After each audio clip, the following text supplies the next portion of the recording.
Hello મિત્રો, જય માતાજી ને જય શ્રી કૃષ્ણ બધાને. કેમ છો બધાય? મજામાં છો ને? અમે પણ બધા મજામાં છીએ. અને હવે તો સવાર તો સરસ મજાની થાય છે, કારણ કે ઉનાળાનું વાતાવરણ એટલે સવારમાં તો ઠંડી હોય, સરસ મજાનું એવું વાતાવરણ હોય છે. અને તડકો ઘણો થઈ ગયો છે. હજી 8:30 થયા છે તો તડકો ઘણો બધો થઈ ગયો છે. હવે આપણે ગાયને રોટલી દેવાની છે અને પછી જવું છે બાલ મંદિર. અને બાલ મંદિરે પણ આપણે થોડુંક કામ પતાવીને પછી બાલ મંદિરથી પાછું આજે આંગણવાડીનો એક કાર્યક્રમ કરવાનો છે કે અમારા ગામના ચોકની અંદર આઝાદ ચોક નામનો એક વિસ્તાર છે અમારા ગામમાં, ત્યાં મતદાનને લગતી રંગોળી દોરવાની છે. અને અમુક માણસોને અમારી સાથે લઈ જવાના છે, એટલે મતદાન ફરજિયાત બધાએ કરવું એના માટે અમારે બધાને સમજાવવાનું છે. એટલે આપણે એ કાર્યક્રમ કરવા આજે ત્યાં આઝાદ ચોકમાં જવાનું છે. એટલે પહેલાં આપણે ગાયને રોટલી આપી દેવી અને પછી જવી. હવે ગાયને આપણે નીમ પૂરો કરી નાખ્યો છે. આ તો મારું રિઝલ્ટ છે. હા, અને પાછું એનું રિઝલ્ટ લેવાય જવાનું જ છે, એટલે ટાઈમે જવું પડે. 8 વાગ્યાનો ટાઈમ હતો પણ હજી આપણે ગયા નથી, 8:30 થઈ ગયા છે. એટલે પહેલાં એનું રિઝલ્ટ લેવા જઈશું અહીંથી, ઘરેથી, અને પછી આંગણવાડી જઈશું અને પછી આઝાદ ચોકમાં જઈશું. એટલે આજનું આ બધું કામ આપણે બપોર સુધીમાં જ કરી નાખવાનું છે. આપણે ગાયને રોટલી દઈ દેવી. જો લાય રુદ્ર, રોટલી ક્યાં મૂકી? ગાડી આપણે કમ્પ્લીટ કરીને જ રાખી છે. એક ગંગાને દેવાની છે. ગંગાને આજે આપણે છોડી નથી, એક કાળીને આપી દેવી. તો કાળીએ રોટલી ખાઈ લીધી.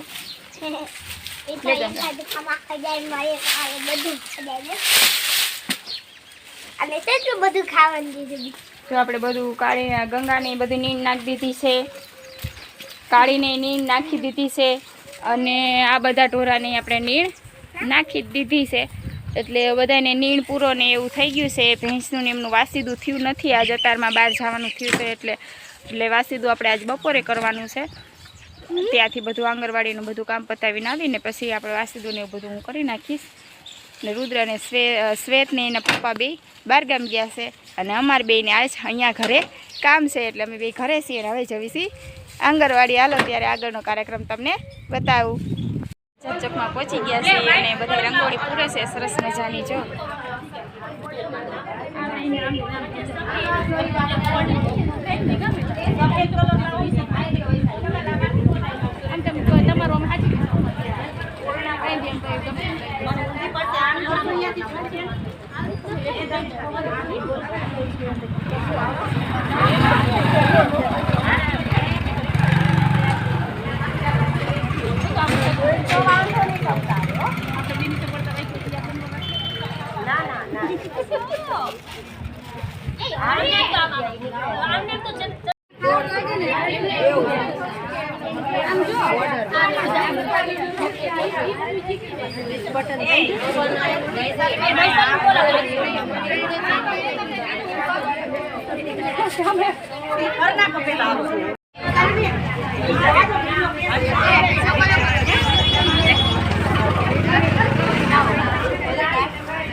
આવો સરસ મજાનો કાર્યક્રમ આજે અમારા ગામની અંદર મતદાન જાગૃતિ માટે કરવામાં આવેલો છે. એટલે 7 મેના દિવસે લોકસભાનો જે મતદાન કાર્યક્રમ છે તેમાં સર્વેએ જાવું અને બધાએ 18 વર્ષથી મોટી ઉંમરના બધાએ મતદાન જરૂર કરવું એમાં આપણો લાભ છે.